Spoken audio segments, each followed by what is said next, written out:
This is Johnny Nelson, and you're watching Sporting Icons. Right, now I'm sure many of you guys have seen the various speculations between Andy Ruiz Jr. and his trainer, Manny Robles, about maybe they've split up, that kind of thing. And a lot of that came from the fact, after Andy Ruiz Jr., he lost to Anthony Joshua in Saudi Arabia. Obviously in the post-fight press conference, Ruiz was saying how he didn't train and blah, blah, blah. He didn't train too much and he let down Manny Robles, etc., etc. So there could be some friction going on there.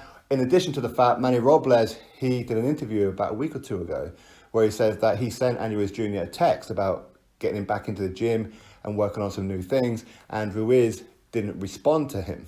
So, of course, people have put two and two together, ran with it. There's issues in the camp. Now, Manny Robles, his trainer, has denied that these guys are splitting up. In fact, he said that he's working with Ruiz's father, Andy Ruiz Sr., about a new fight date and, of course, an opponent. And I'll put the source to that in the description box for you guys.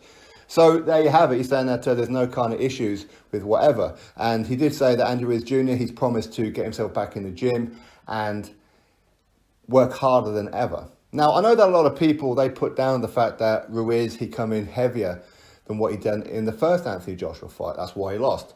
That's not why he lost. The reason why he lost was because Anthony Joshua changed his style and Ruiz couldn't get him. That's all it was. It would have made no difference if Andy Ruiz Jr. was 10, 20, 30, 40, maybe even 50 pounds lighter. It wouldn't have made any difference. Andy Ruiz Jr., his game plan was wrong. And Anthony Joshua's game plan was right. So the weight made no difference. I know plenty of people, the Anthony Joshua haters, want to run with that one, which is ridiculous. Much like they want to run with the fact, he beat a fat guy. Anthony Joshua beat a fat guy. Okay, well, you weren't saying that after Ruiz Jr.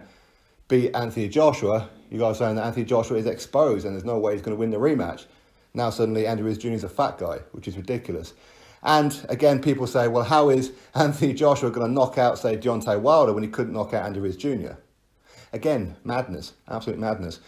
Again, you have heard of the styles make fights, right? You have heard of that.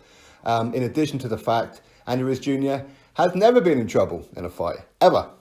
Never been dropped, never been hurt, never been wobbled, amateur or pro. He's got a very, very solid chin. And Anthony Joshua is the only guy to have ever put Andy Ruiz Jr. on his backside, which of course happened in the first fight. So again, you can't really compare it when you're looking at, say, Wilder. Wilder, he's been dropped before by Harold Sconiers. He put him on his backside, and that was in the pros, in his 13th professional fight. Technically, he's been dropped twice in the pros, technically, because against Dustin Nichols.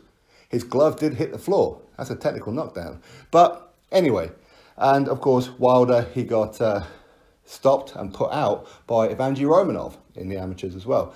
So you can't really compare it, especially as we've seen Wilder in bang trouble on quite a few occasions in fights. Not only does he lose virtually every round, but he's been wobbled by pillow-fisted Eric Molina.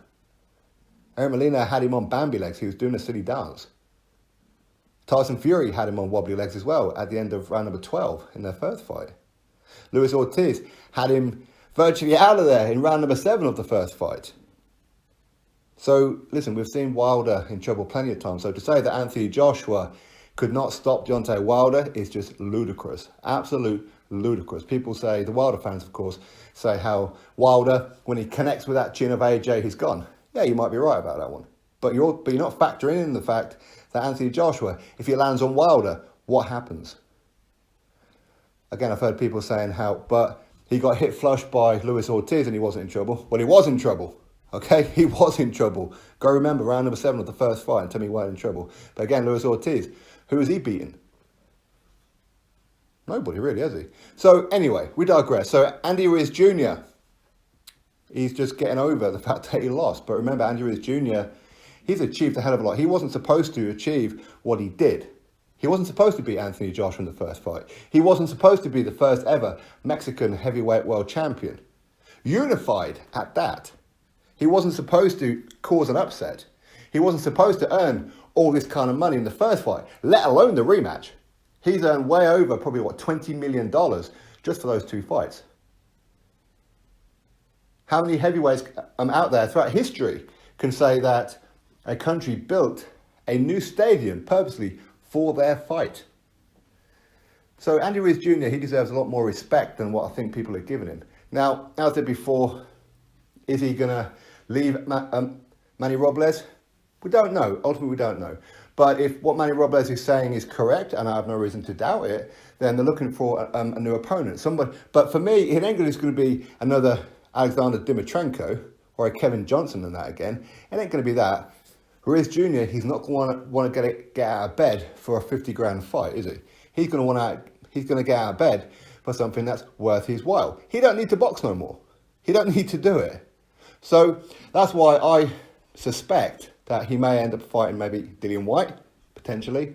If not, he may end up staying with the PBC and fighting Kalnaki. That's a great fight, by the way. Kalnaki versus Ruiz is an excellent fight. Ruiz versus Luis Ortiz, maybe.